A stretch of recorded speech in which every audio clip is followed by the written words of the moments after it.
Se me quedó mi bebida. Ahí está. Gracias. Esta me la regalaron recién. No aparece. ¿Ya no se puede?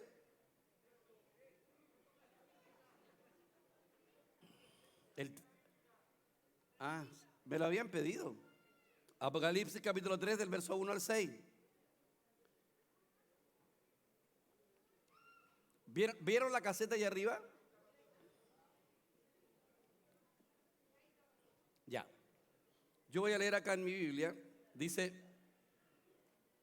ahora me están llamando por WhatsApp.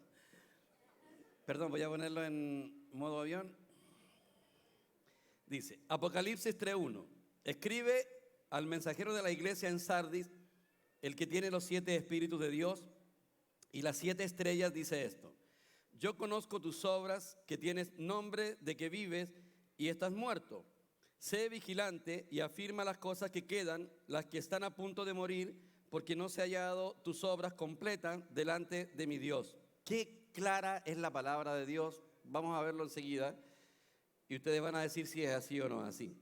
Acuérdate pues de cómo las has recibido y oído, guárdalas y arrepiéntete, pues si no velas, vendré como ladrón y no sabrás a qué hora vendré sobre ti. Pero tienes unas pocas personas en Sardis que no han contaminado sus vestiduras y andarán conmigo en vestiduras blancas porque son dignas. El que venza será vestido de vestiduras blancas y nunca borraré su nombre del libro de la vida. Y confesaré su nombre delante de mi Padre y delante de sus ángeles. El que tiene oído, oiga lo que el Espíritu dice a las iglesias. Señor, te damos gracias por la palabra que hemos leído. Te ruego tu bendición sobre ella. Permítenos acaparar la atención de cada corazón para, Señor, poder llevar a la experiencia y tomar con seriedad lo que tú tienes para nosotros en este día. Gracias por tu inmenso amor, en el nombre de nuestro Señor Jesús. Amén y amén. El corazón de los hijos de Dios es más rebelde de lo que uno podría imaginar. Uno no tiene que esforzarse por ser rebelde. Una prueba de ello es que yo no pude hacer que el Amparito se bajara ayer del escenario, a pesar de que yo le pedí a todos los que están acá. ¿Y de dónde sale esa rebeldía de una niña tan pequeñita que tiene apenas 2 años, 8 meses, que es tan dulce y tan tierna y todo, pero una rebelión impresionante? Ella nunca, yo me iba para allá y se venía por el lado de acá, se subía y hacía lo que bien le parecía. Esa rebelión no es algo que tenga que ver con la familia, para que no estén pensando que yo soy el rebelde. No tiene que ver con nada de nosotros, sino que con nuestro nacimiento. El primer rebelde fue Satanás, que se rebeló contra Dios, y esa semilla fue sembrada en nosotros. Usted nació rebelde desde el inicio de su vida. No tiene que esforzarse por ser rebelde, porque es rebelde ya desde el inicio y lleno de orgullo y de arrogancia. Es algo que lo llevamos impreso, solamente falta la forma de exponernos. Es tal como Juanca me decía otro día: papá, el dinero no es el problema. El dinero expone lo que hay en el corazón. La gente no cambia con dinero. La gente demuestra lo que es una vez que tiene dinero. No es que el dinero cambie, porque el dinero es neutro. La persona simplemente queda expuesta una vez que aparece el dinero en su vida. Nos damos cuenta de una cosa, porque no importa lo que oigamos, si no estamos dispuestos a llevar a la experiencia, no sirve de mucho. Y en estos días, perdónenme si lo que voy a decir, tal vez ustedes no, pero hay muchos pastores amigos míos que me han llamado, algunos me han aprobado, algunos me desean bendición, pero lo correcto sería, conversé con un pastor amigo relacionado a estas cosas y la razón por la cual nosotros no salimos sin dejar la relación y la amistad, pero lo correcto sería que la persona me dijera: pero ¿por qué piensan de esa manera? Quiero saberlo, como yo lo hice cuando yo recibí una mayor revelación en cuanto a la economía de Dios. Pero no basta escuchar estas verdades, sino que hay que pararse firme y decir: yo me pongo del lado de Dios, rechazo todo lo que Él rechaza, aborrezco todo lo que Él aborrece, aunque sea algo que no me agrada. Ahora, no digo, lo voy a decir con mucha sinceridad, no digo que nosotros estemos 100% depurados. Hay mucha mezcla y levadura todavía en medio de nosotros, la hay definitivamente. Pero eso gradualmente confiamos que a medida que ustedes vayan madurando y todos creciendo, vamos a ir depurando a la iglesia. Esto no tiene que ver con el pecado. Esto tiene que ver con cosas que introducimos a la iglesia, a la vida de iglesia, que nunca fueron establecidas por Dios y que no tienen que ver con Cristo, que no tienen que ver con Él. Por eso en nuestra iglesia, por ejemplo, no celebramos el Día de la Mamá, aunque en la casa, si usted quiere, salude a su mamá, no hay problema por eso. Aquí no celebramos el Día del Papá porque eso no tiene que ver con la reunión. Aquí no celebramos muchas cosas que no tienen que ver con la reunión, pero la iglesia lo hacen y celebran el Día del Papá, el Día de la Mamá, el Día del Abuelito, el Día de esto. Todas estas cosas son levaduras que están introducidas dentro de la iglesia. En la vida de iglesia no hay lugar para nada más que no sea para la persona del Señor Jesucristo. Ahora, lógico, el rebelde va a decir, ¿qué tiene de malo celebrar el Día de la Mamá? ¿Acaso no realzan los valores y el amor hacia la mamá? ¿Se da cuenta? Todos los pensamientos, todas las ideas, todos los conceptos humanos, el hombre está lleno de opiniones. El hombre, si tiene a Dios por delante, le va a opinar y le va a hablar y va a aconsejar a Dios. Usted me dirá, ¿podríamos llegar a eso? Obvio, cuando mandaron a buscar al Señor Jesucristo porque Lázaro estaba enfermo, los discípulos le aconsejaron al Señor que fueran a sanar a Lázaro. Y el Señor no dijo nada. Pero después, cuando ya el Señor murió y le dijo, Lázaro ha muerto, vamos. Y alguien al tiro opinó y le dijo, Señor, vamos para que muramos con él, dándole la opinión al Señor. Luego cuando llega a Betania, aparece María, primero Marta, Magdalena, si tú hubieras estado aquí, mi hermano no hubiese muerto. Le vuelve a reprochar al Señor porque creen que se equivocó. Y luego María hace exactamente lo mismo. Siempre el hombre está lleno de opiniones, conceptos que le trata de aconsejar a Dios para que las cosas sean conforme al concepto humano. Todo elemento humano tiene que morir. Cuando Dios hizo el tabernáculo, que es una figura de la casa de Dios, creyente, todos nosotros somos piedras vivas que estamos edificando la Nueva Jerusalén. Entonces, todo pensamiento queda excluido. Aquí no hay lugar para los pensamientos humanos. Usted puede decirme cómo ordenemos la silla. Usted puede decir cómo nos ponemos, cómo hacemos esto. Todo eso lo podemos aceptar. Pero lo que no podemos aceptar es cómo Dios lleva a cabo su economía, cómo se administra la iglesia. Eso solamente tiene que ver con Dios. Y estamos enseñando que hay 7 iglesias figurativas que ya no existen, ya no están, estaban en Turquía, ya no existen, que tipifican las edades, las diferentes etapas y las edades que iba a llevar la iglesia. Desde el día en que el Pentecostés se inauguró la iglesia, hasta la segunda venida de Cristo. Las primeras 3 iglesias ya pasaron. La de Éfeso representa la pérdida del primer amor, a pesar de que era una iglesia en obra, y está unida a la iglesia de Filadelfia, que es una iglesia deseable, una iglesia que vuelve a poner a Cristo en su primer lugar. Después viene la iglesia sufrida, es la que es la de Esmirna, que es la segunda iglesia, la iglesia perseguida. Después viene la iglesia de Pérgamo del 313 hasta que nace la iglesia católica con la introducción de los santos y la adoración a la Virgen María. Y después viene la protesta y aquí aparece Sardis, protestando contra la iglesia católica. En realidad fue Dios protestando por medio de la iglesia de Sardis, la iglesia de Sardis es la iglesia protestante que incluye a los evangélicos. Aquí hay 2 ramas. Dice así: escribe al mensajero de la iglesia en Sardis, el que tiene los 7 espíritus de Dios y las 7 estrellas, dice esto: yo conozco tus obras, que tienen nombre de que vives y estás muerto. Sé vigilante y afirma las cosas que quedan, las que están a punto de morir, porque no se han hallado tus obras completas delante de mi Dios. Acuérdate pues de cómo las has recibido y oído, y guárdalas y arrepiéntete, pues si no velas, vendré como ladrón, y no sabrás a qué hora vendré sobre ti. Pero tienes unas pocas personas en Sardis que no han contaminado sus vestiduras y andarán conmigo en vestiduras blancas, porque son dignas. El que venza será vestido de vestiduras blancas, y nunca borraré su nombre del libro de la vida, y confesaré su nombre delante de mi Padre y delante de sus ángeles. El que tiene oído, oiga lo que el Espíritu dice a las iglesias. Sé que no voy a alcanzar a decir todo lo que quiero, porque después debo pasar a la iglesia de Filadelfia la próxima semana.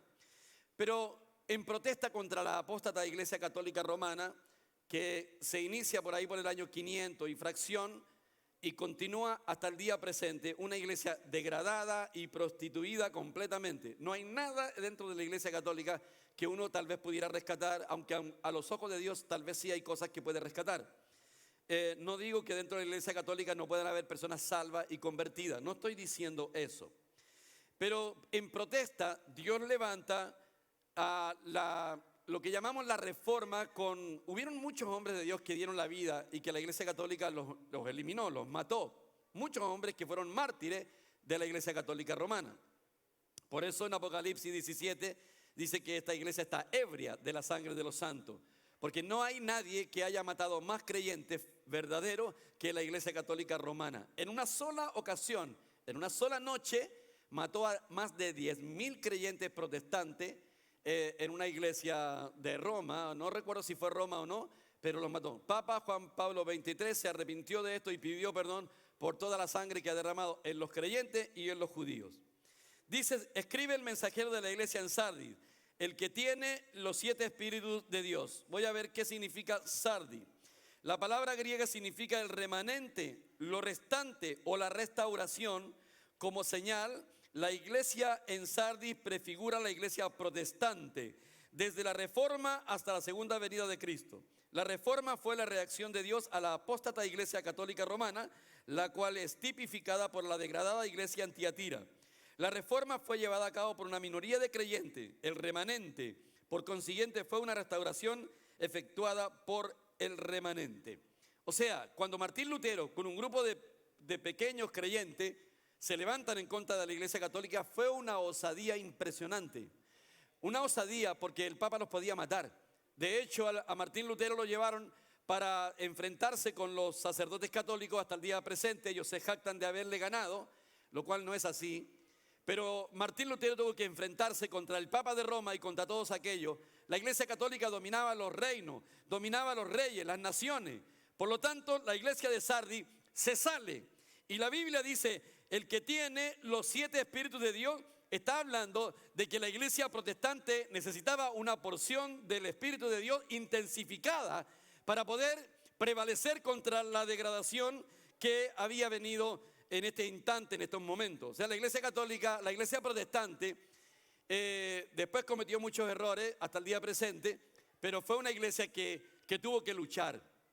Hermanos, somos gente de paz, somos pacíficos, pero tenemos que oponernos. Y aquí hay una diferencia entre los santos de Dios, entre los que se oponen a la degradación, entre los que batallan y entre los que luchan con aquellos que tal vez permanecen en una forma pasiva.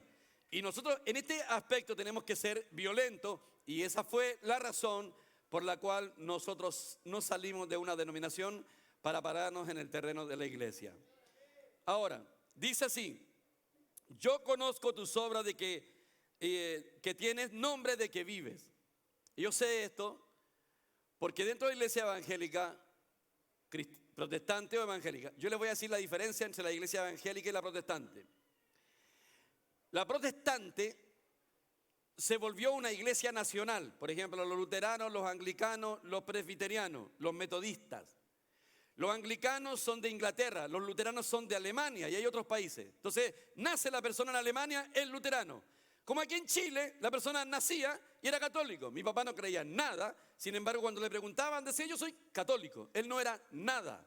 Si me preguntaban a mí qué era yo decía, soy católico. ¿Y alguna vez vas a misa? La verdad es que nunca casi iba a misa. Cada 10 años iba una vez, 10 minutos. Y no más, no recuerdo haber ido más. Y normalmente iba después de una fiesta, de una farra, con algunas copas de más. La verdad, no puedo negarlo, pero nunca causó ningún efecto sobre mí. Y entonces, aquí, cuando la iglesia, bueno, esa es la iglesia protestante, y luego la iglesia evangélica tiene una diferencia. Por ejemplo, la iglesia protestante está guardada en una nación.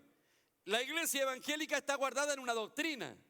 Por ejemplo, ellos empezaron a rescatar verdades que estaban muertas, ocultas por la iglesia católica romana, y muchos evangélicos vieron que habían verdades ocultas y las tomaron y buscaron fervientemente a Dios, y vino un avivamiento tremendo, avivamiento verdadero, real. Y entonces, como han nacido muchas denominaciones, con hombres de Dios sinceros. Por eso la Biblia dice, tengo unas pocas personas que andan en vestiduras blancas, que no han manchado sus vestiduras. Entonces ellos empezaban a orar, como podríamos hacerlo acá. Ya no es el caso nuestro, pero podría ser que un grupo de creyentes se ponga a orar y de repente llega un avivamiento impresionante. Esto ha pasado en varias partes, como un avivamiento en Gales y otro avivamiento en la calle Azusa. De ahí viene la iglesia Asamblea de Dios, la iglesia Cuadrangular, la iglesia de Dios también. Varias iglesias que nacieron de estos avivamientos. Entonces, ¿qué es lo que pasó? ¿Por qué la iglesia que nace en un avivamiento luego se enfría? Hubieron avivamientos tan grandes que en una ciudad ya no habían presos, no habían borrachos. Tuvieron que cerrar los prostíbulos, cerrar las cantinas, porque el avivamiento fue tan grande que todo el mundo se convertía. Hasta en las calles la gente oraba, una ciudad completa. Pero ya después pasan 2 o 3 generaciones, usted va a ese lugar, no hay nada de espiritualidad en esos lugares. ¿Por qué? Porque ellos, estas doctrinas rescatadas, las toman y las guardan, y esa es su pared, su muro de protección. Si usted examina las doctrinas, por ejemplo, de cualquier denominación, más o menos que sean más serias, como la Asamblea de Dios, la Bautista, la Cuadrangular o cualquier otra, usted va a ver que su doctrina es correctísima, muy correcta. Yo no tengo ninguna contradicción con la doctrina en cuanto a la doctrina de la palabra, no a la forma de administración de la Iglesia Cuadrangular, de la Asamblea de Dios. Es una doctrina muy sana. Sin embargo, ellos están guardados ahí, pero lamentablemente el grave error que ellos cometieron, que detrás de esa doctrina le pusieron un nombre denominacional para salvaguardar la doctrina, y por eso el nombre dice aquí, tienes nombre de que vives, pero estás muerta. O sea, usted donde quiera que vaya a una iglesia evangélica, va a percibir la muerte en sus reuniones, en todo lo que hacen, y siempre están pensando en un avivamiento que nunca llega y jamás llegará. Por lo que yo expliqué anoche, entonces hay dentro de esa iglesia evangélica cristianos sinceros, honestos, hombres de Dios que buscan al Señor, pero hay un problema.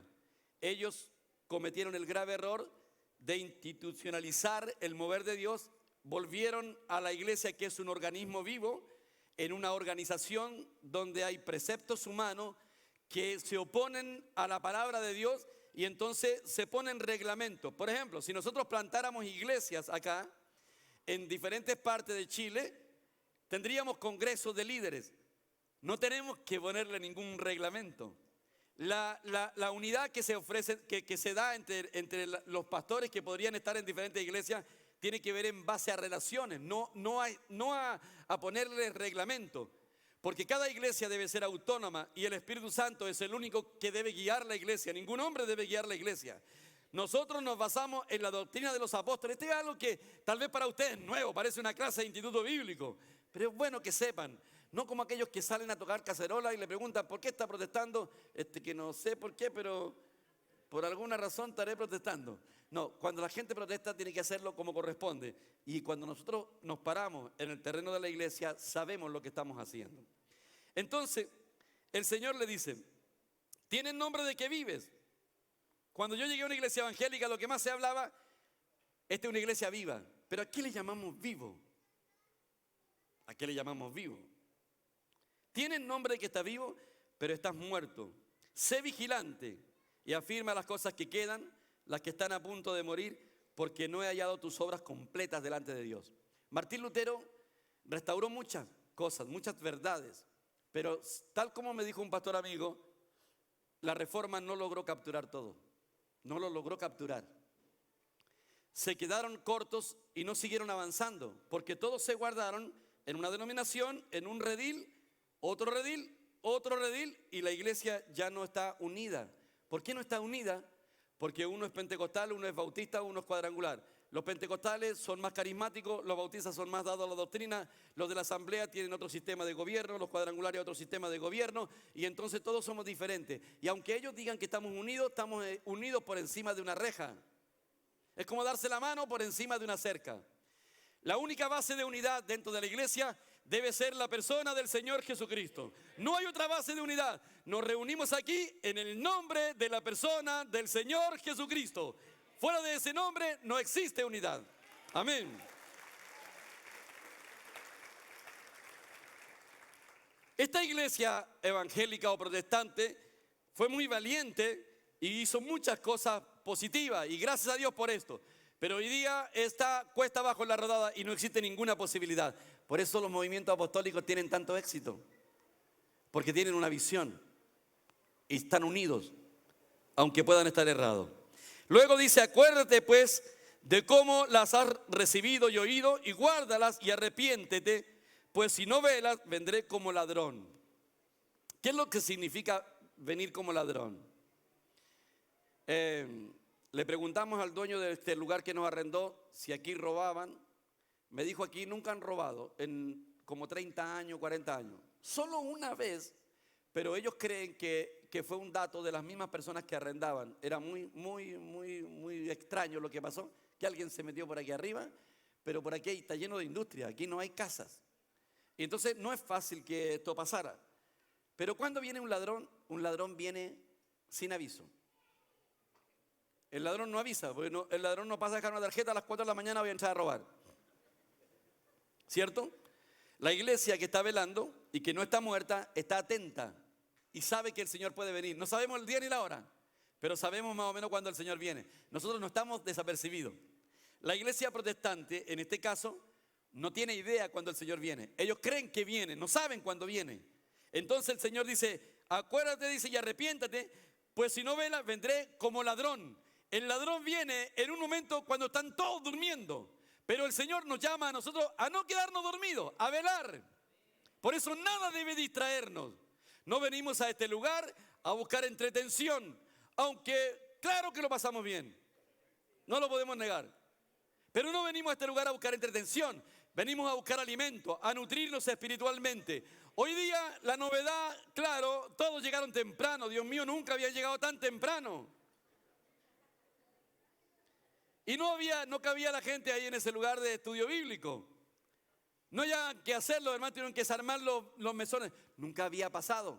Yo vine a abrir aquel edificio a las 9 de la mañana, ya los hermanos salieron a recibirme.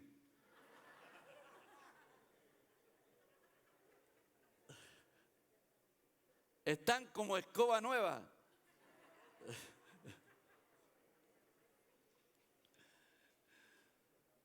Pero cuando sabemos que el avivamiento está en la persona del Señor Jesús, que no hay nada que nos pueda avivar, que no sea volvernos al Cristo que está en nuestro interior. Aquí no hay nada especial. Que el edificio esté bonito, da lo mismo. Bueno, igual importa, pero que sea cómodo, de acuerdo. Que haya aire acondicionado, aleluya. Sí, igual lo necesitamos. Pastor, que va a quedar muy lejos, usted va a perder la mitad de la iglesia porque está muy lejos. Los que viven más lejos llegaron primero ayer.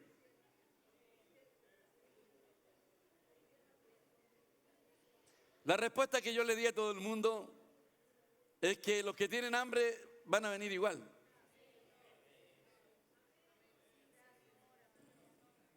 Porque el que los cautivó fue el Señor Jesús. Así que no hay temor a esto. La gente sigue la comida, sigue al Señor. Y sabíamos perfectamente. Bueno, esta iglesia no está percibida. Vendré como ladrón. ¿Qué viene a buscar el ladrón? El ladrón viene a buscar cosas de valor. Él usa sabiamente todas estas palabras. Es que yo vengo como ladrón en la noche.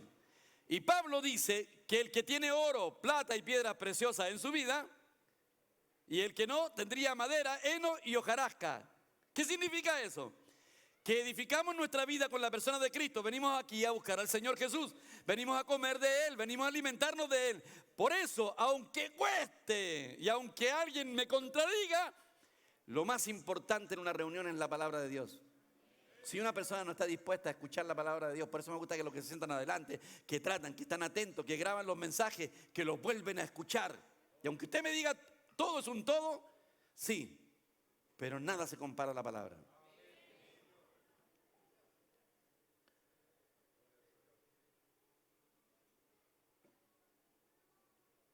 Dice, y no sabrás a qué hora vendré sobre ti.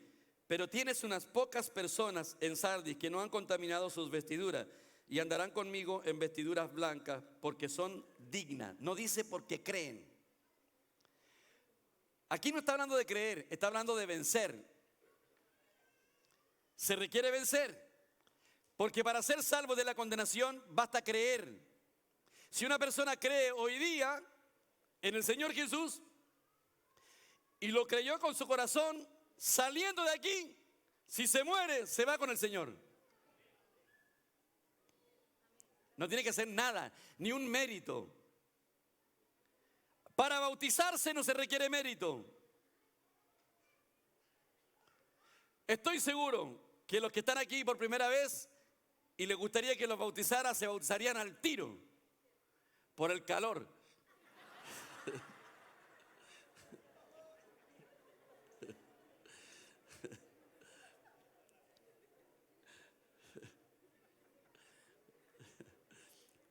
¿Cierto?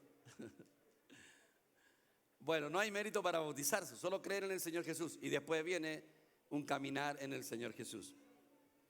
El que venza será vestido de vestiduras blancas. Les quiero decir algo que siempre nos enseñaron en la iglesia cuando llegamos. Todos nosotros tenemos una vestidura blanca que Dios nos regaló. Aunque usted se vea negro en su alma, se vea sucio, Dios ya le dio una vestidura blanca. Todos la tenemos asegurada, esa vestidura blanca. Así que denle gracias al Señor porque ya ha sido vestido con Cristo Jesús. Amén.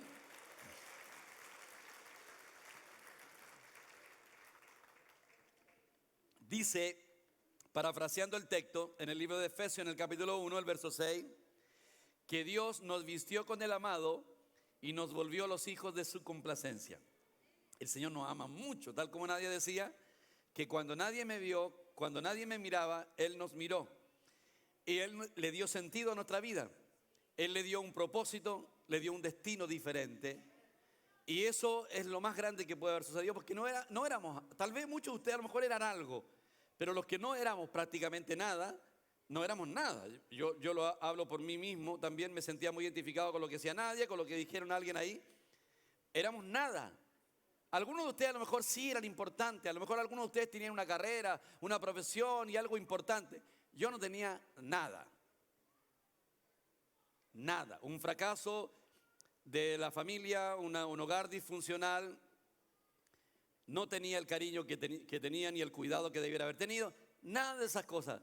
Más encima no tenía un futuro. En realidad nada. Y cuando aparece el Señor Jesús y cambia el sentido de tu vida, es algo demasiado grande. Ahora, el que venza será vestido de vestiduras blancas. Esta vestidura no tiene que ver con la primera. Todos tenemos, yo creo que antes de salir de aquí, usted ya la tiene puesta, solo que no lo nota.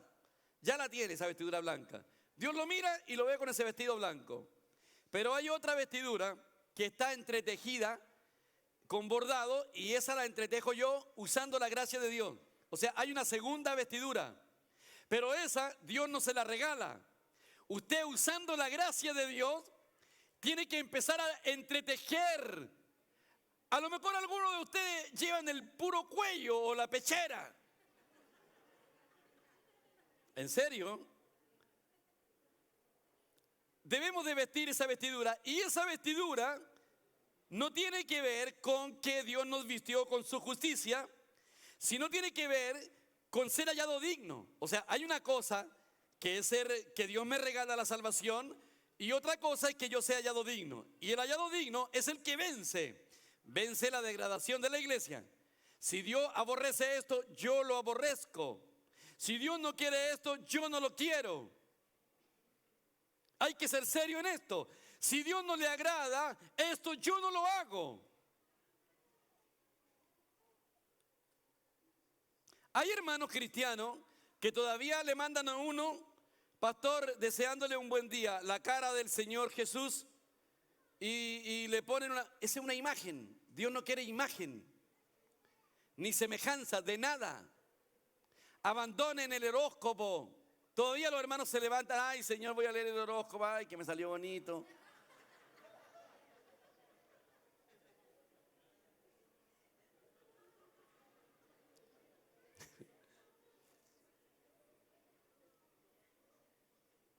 Tienen que rechazar todo lo que Dios aborrece y amar lo que Dios ama.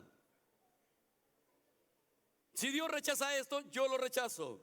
Luego dice, y aquí está el problema, dice, y nunca borraré su nombre del libro de la vida.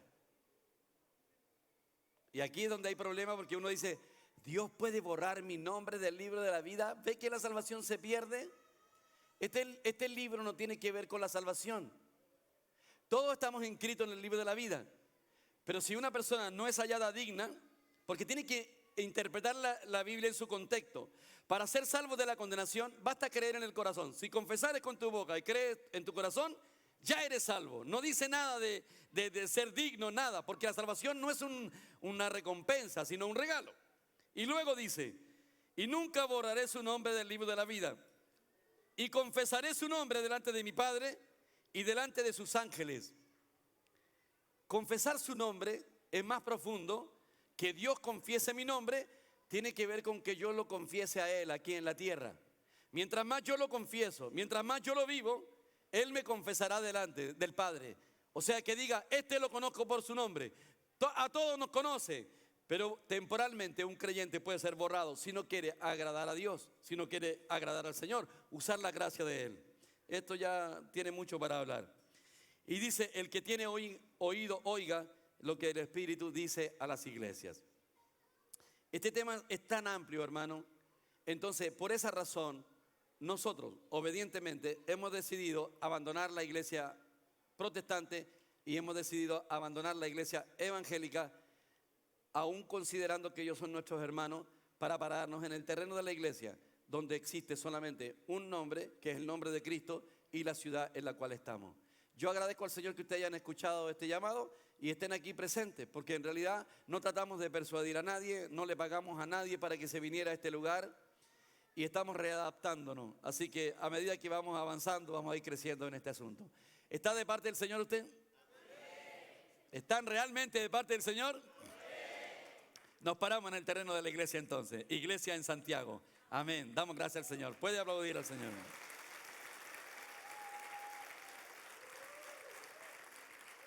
Amén. Bueno, vamos a hacer, voy a hacer una oración primero. A lo mejor alguien que ha llegado por primera vez y quiere recibir al Señor, vamos a hacerlo para ayudarlo. ¿Habrá alguien acá que haya venido por primera vez? Voy a pedir a los músicos que vayan pasando ya.